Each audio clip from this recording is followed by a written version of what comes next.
I feel like the Warriors are approaching like this inflection point with Jonathan Kuminga.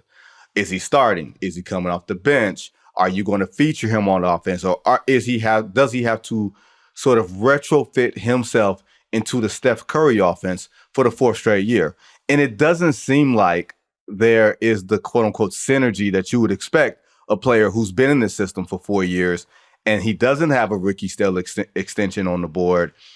But I think the last 3 or 4 games, he's been putting up numbers, averaging 27, shooting 56% from the field. He scored 33, and played really tough against Kevin Durant in that Phoenix game.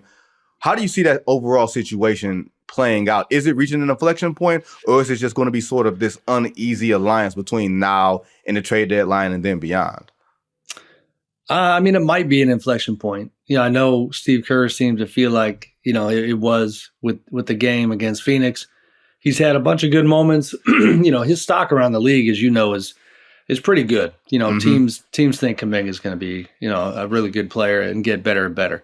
Now, it's funny because you mentioned the years served in the program, and that is accurate. But I'll remind you and the listeners, like, it was only less than a year ago, I believe, when, Jonathan's camp was putting it out there that he had lost faith in Steve Kerr, which, considering what the Warriors accomplished, being a dynasty, winning all these championships, like, man, that was a bold move for a young dude to come in and say Steve Kerr is not it. And that's kind of what he said, right? Well, they rectify the relationship from there, because I'll be honest, the Warriors, nobody's better at like interpersonal skills than the Warriors. So they put out that fire. Steve does a really deft job handling it. And I would say the actual time served and the partnership really didn't truly begin until around then, because before then it was 2 different visions and this elephant in the room of stuff they needed to talk about that finally got talked about once some of this stuff went public. Now, where it's so interesting for them is, like, in a vacuum, Kaminga 100% looks like a player that you should want to hold on to and a player that you should want to invest in. But in terms of a winning formula, they're just not finding it right now. And because of the desperation that comes with Steph Curry and Draymond Green getting older, and the fact that they are ready to go right now because Father Time is screaming down their neck, like, they need the winning formula to be part of it, in addition to Kaminga being, a net positive as a player.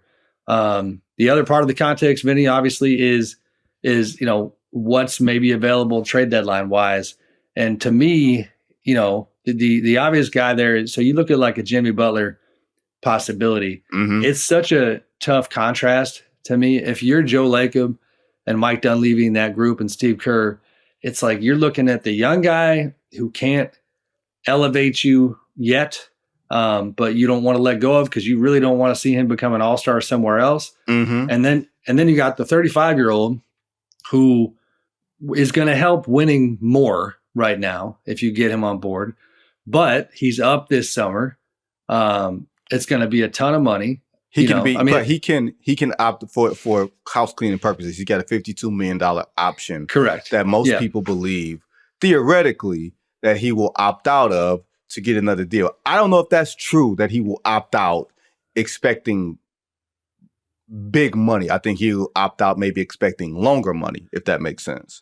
For sure. And obviously, the other question there is just like, at what point is Jimmy going to come to grips with his market? Because you've got the way he sees himself and what he thinks he's owed versus the market. Not a lot of cap money out there this summer, Brooklyn being one of the few. Not around, landing spots aren't there for him. So, but just to bring it back to your Warriors question, it's like the young uncertain option, that's going to be pretty expensive if you keep him around, versus the old uncertain option who's also going to be expensive and who's got health history issues as well.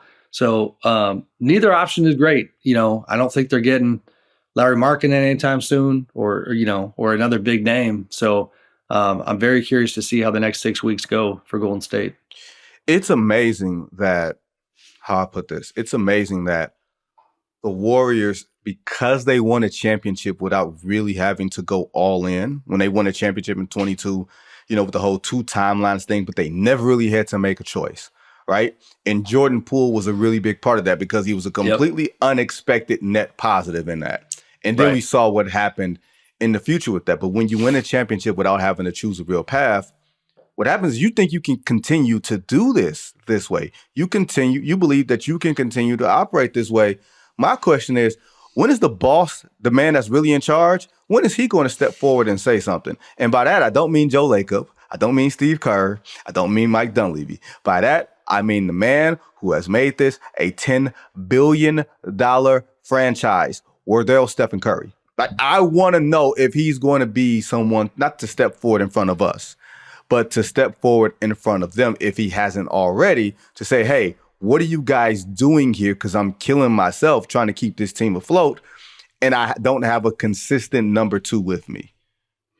I feel like he's kind of done that, though. Like, honestly, if you go back to last summer, and I mentioned Slater earlier, who does a great job covering the Warriors for us. Yep.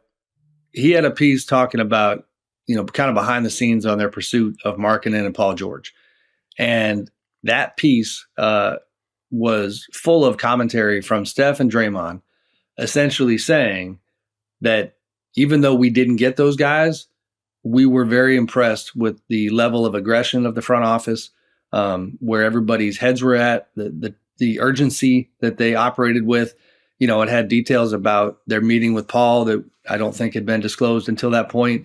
Like, they really thought they were going not for one, but both those guys. They were trying to, and so that's the hard part about adding to a roster, about trying to, continue to evolve, is it takes two to tango. So they couldn't get that done. So at least as of that point, it appeared that Steph had shared his voice, and if he didn't like the job the front office was doing, he would have said that. But now it's far be it for me to compare the Warriors to the Kings, but like in Sacramento, they've tried a bunch of stuff too, but they just keep swinging and missing on improving the roster. So results matter. So, Mike Dunleavy in that group, they obviously added Dennis Schroeder. We'll see if they do something else splashy before the deadline or what they do with Kaminga. But yes, Steph has been pretty patient, but all these guys are, Vinny. Like, it's kind of crazy to me. Steph, LeBron. I mean, every year we hear about LeBron being impatient, wanting more, but he resigns. The team doesn't get a lot better. It's as good and as powerful as these guys are as world-class athletes. It's got to drive them crazy that at the end of the day, they can only control so much. Even if you're an all-time great like some of these dudes.